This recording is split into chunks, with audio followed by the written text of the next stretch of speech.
Bonjour, Madame Harvey. Bonjour. Ça me fait plaisir de m'entretenir avec vous parce que le sujet me passionne.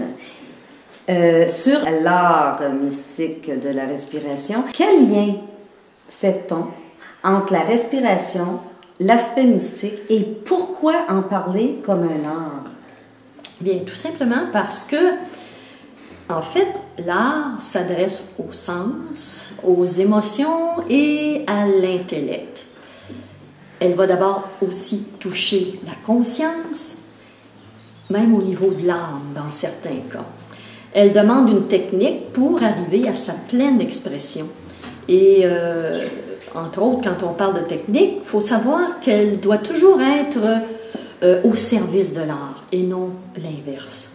Par exemple, si j'amène cet aspect d'art par rapport à la musique, quand on pense au chant classique italien, c'est le contrôle de la respiration et des cordes vocales qui vont être primordiales pour faire monter la colonne d'air et faire résonner le son. Également, dans les arts martiaux, on pense aussi au Qigong, même au yoga. La respiration va jouer encore une fois un rôle primordial pour guider l'énergie et en synchronicité avec le mouvement. Et ce qui va apporter une puissance tout à fait autre. Et même quand on parle par rapport au chant classique italien et même aux arts martiaux, on sait que ce sont de longues années de pratique pour permettre d'arriver à leur pleine maîtrise, à leur pleine expression. Et pourtant, on prend pour acquis notre respiration et on ne s'exerce pas à bien respirer. Bien, justement, avant de parler de l'aspect mystique, parce que je veux faire le lien avec cet aspect de respiration, je pense qu'il faut vraiment comprendre ce processus de la respiration. D'abord, on sait que la respiration est une fonction normale du corps. Elle est tout à fait involontaire, qu'on y pense, on n'a jamais besoin d'y penser, et elle se fait automatiquement.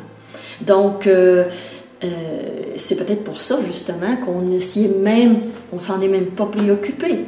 Mais elle est une des rares fonctions qui, justement, est sous la dépendance à la fois d'une fonction involontaire et d'une fonction volontaire et objective.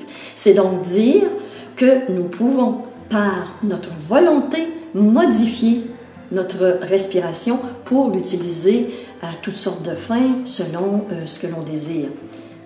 C'est la première fois que j'entends dire qu'on peut modifier notre respiration.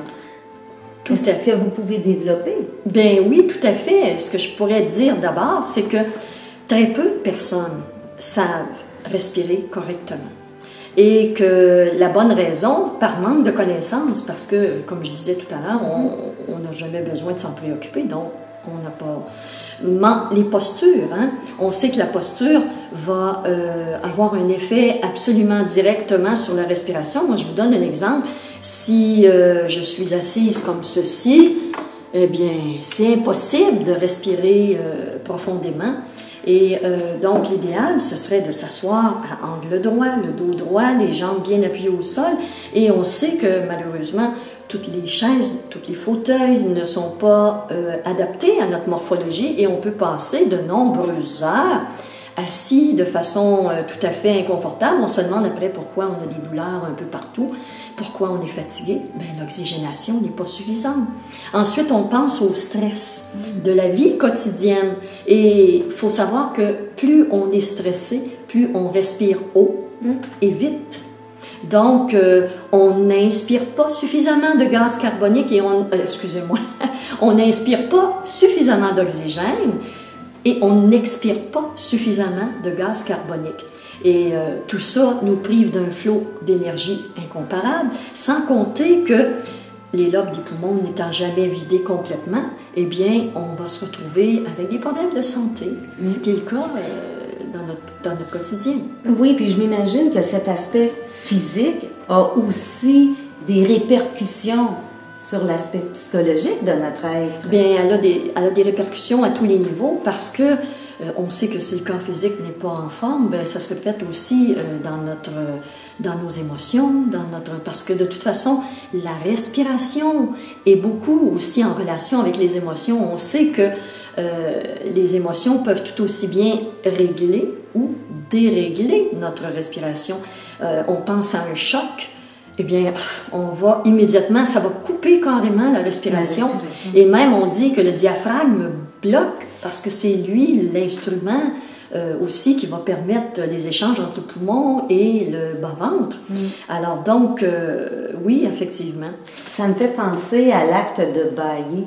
Oui, bâiller va permettre justement d'aller chercher son oxygène et va permettre à nouveau de ramener une respiration beaucoup plus ample et modérée. Souvent, même qu'il y a des techniques où on va travailler le bâillement avec la respiration pour libérer les émotions. Oui, tout à fait. Ça serait intéressant aussi de voir quelle façon on pourrait respirer correctement. Oui. Alors, vous allez nous en parler? Bien, je pense que ce serait un petit mot là-dessus, ce serait intéressant. Écoutez, tout simplement comme lorsque nous étions bébés. Oui. Je ne sais pas si vous avez regardé les bébés. Un bébé, vous allez voir, le ventre monte, descend. Alors que nous, avec le temps, comme je le disais, notre respiration est devenue de plus en plus haute. Et ce qui fait que, bien écoutez, il faut arriver à respirer au bas-ventre. Ce serait ça la meilleure façon. Les Chinois, la tradition chinoise, nous parle du dantian. On dit que c'est le chaudron. En fait, c'est là que va se passer toutes les fusions énergétiques. Et donc, c'est un peu comme le chaudron où l'on va cuire les aliments pour en faire la pilule d'or de longévité. C'est pas peu dire.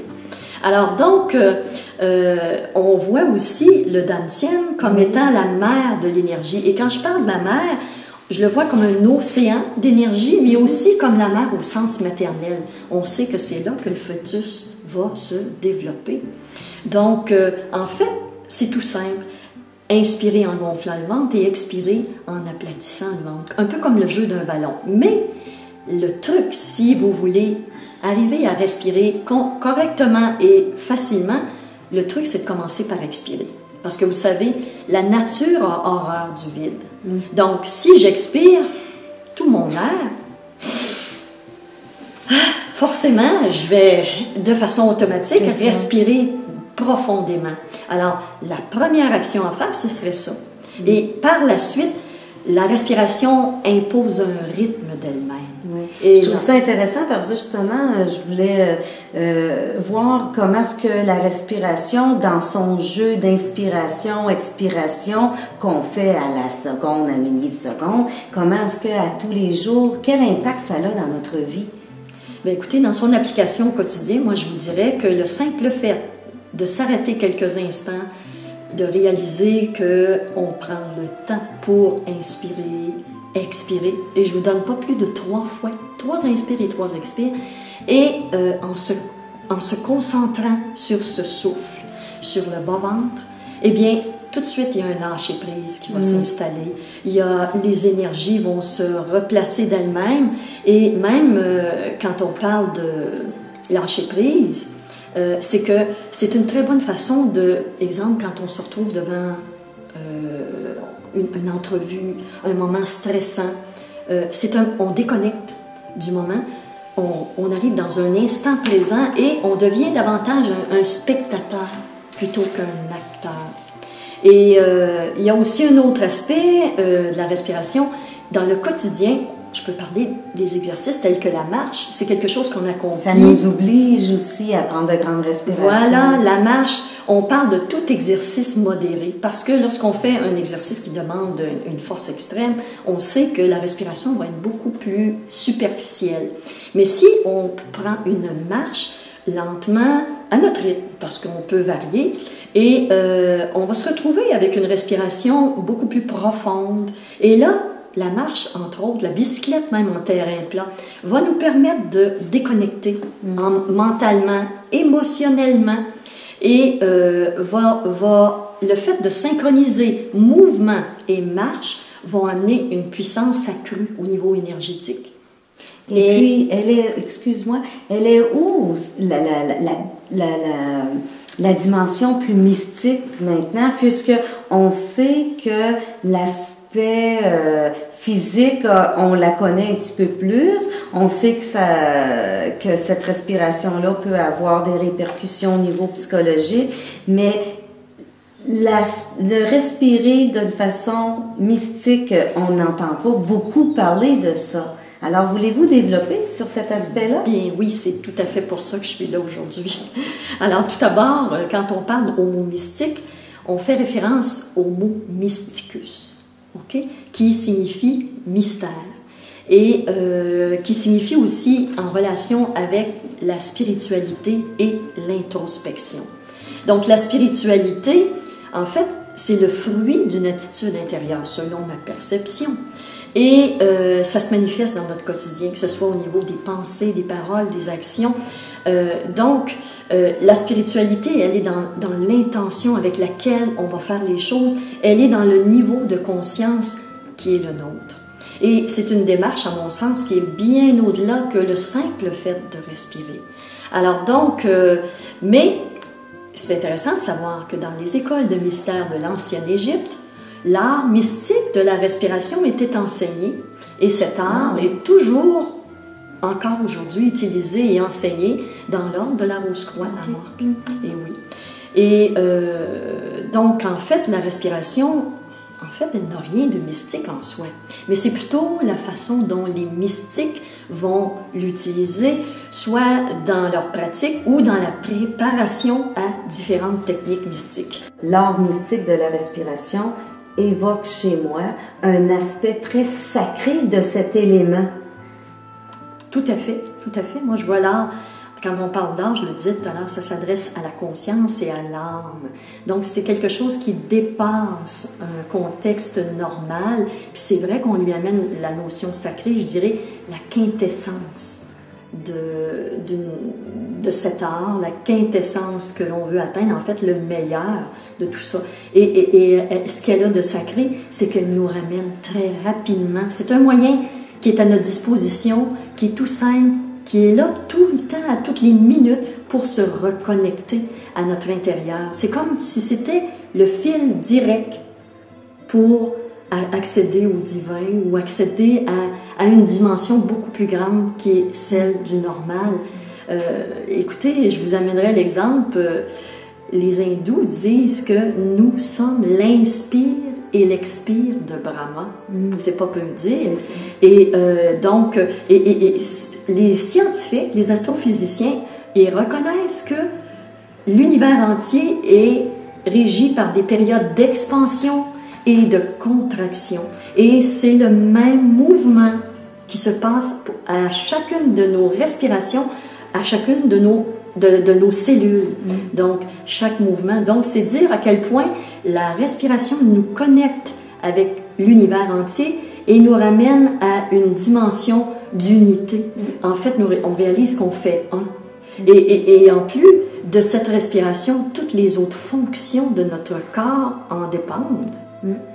Oui, mais on disait en fait, et on dit encore que l'eau, c'est l'élément le plus important pour notre survie. Mais dans le fond, est-ce que c'est vraiment l'eau? Il y a peut-être l'air bien avant l'eau. Bien, écoutez, dans cet art de respirer, il y a l'eau, oui, parce que il y a l'eau, mais il y a avant tout l'air. En fait, je vous amènerai dans cette optique, c'est que la force vitale. Parce que chaque fois que nous allons inspirer, nous allons inspirer cette énergie de vie, cette force, ce flux cosmique finalement. Et on va maintenir la vie par l'air que nous allons respirer et par la nourriture et la boisson ou l'eau que nous allons absorber.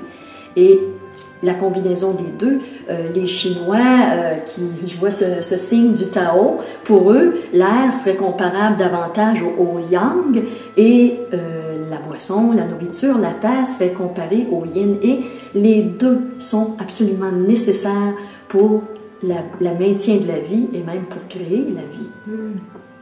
Vous vouliez nous donner des exemples? Oui, écoutez, quand on parle d'exemples d'exercices mystiques, les mystiques ont toujours employé la respiration, comme je le disais tout à l'heure, autant par des exercices de concentration, de visualisation, de méditation, de création mentale, même projection, guérison. Écoutez, on sait que les mystiques ont beaucoup travaillé avec des rythmes de respiration différents pour justement agir sur le corps par l'entremise de la force vitale. Et donc, je vous dirais même que le fait de ramener, le fait de respirer, exemple, je vous donne un exemple bien simple, la méditation. De toute façon, pour bien des traditions, la respiration, c'est le maître de la méditation. Alors donc, le fait de respirer profondément va nous amener dans un état de calme, de lâcher prise, va permettre d'éviter que la pensée s'éparpille. Vous faites référence à la force vitale et sa notion de dualité. Est-ce que vous pouvez développer un petit peu? Bien, je vais en parler d'une dualité dans le sens que pour toutes les traditions, la respiration, c'est beaucoup plus que seulement de l'oxygène. Alors, c'est pour ça que c'est la force vitale. Donc, c'est là que ça fait intervenir cette notion. Et on amène la notion de dualité. Dualité, c'est-à-dire que reconnaissant que nous sommes un être double, donc corps, esprit, ou, si on veut, matière et spirituelle. Et d'ailleurs, dans la plupart des langues anciennes, telles que le sanskrit et l'hébreu, les mots souffle et âme sont synonymes. On dit que c'est par ce souffle que l'homme devint une âme vivante. Alors donc, les traditions nous disent aussi ceci. C'est au moment où l'enfant va prendre sa première respiration, lorsque nous venons au monde, que l'âme va s'incarner dans le corps et faire de lui un être conscient et vivant. Et à la mort, elle se traduit par la séparation définitive entre le corps et l'âme au moment où l'homme va faire son dernier souffle. Finalement, la vie, ça se traduit par une série ininterrompue d'inspire et d'expire et toutes les autres fonctions en dépendent. Et en conclusion, Madame Harvey, qu'est-ce que vous aimeriez qu'on retienne de cet entretien? Bien, peut-être que j'aimerais laisser sur cette note le fait qu'il s'agit de se rappeler constamment que nous pouvons, par notre volonté, augmenter notre potentiel vital et ce pour le plus grand bien de notre corps, autant physique, psychique que spirituel. Et prendre conscience que chacune de nos respirations profondes nous connecte à notre intérieur et réaliser qu'en fait nous faisons un avec l'univers et que tout est unité. En fait, nous sommes le microcosme du macrocosme. Et d'autant plus que un autre petit point intéressant, le but de la respiration, c'est pas nécessairement d'arriver à une technique, mais c'est plutôt justement de prendre conscience de ce flux d'énergie cosmique qui nous traverse et nous donne vie à chaque instant de notre vie.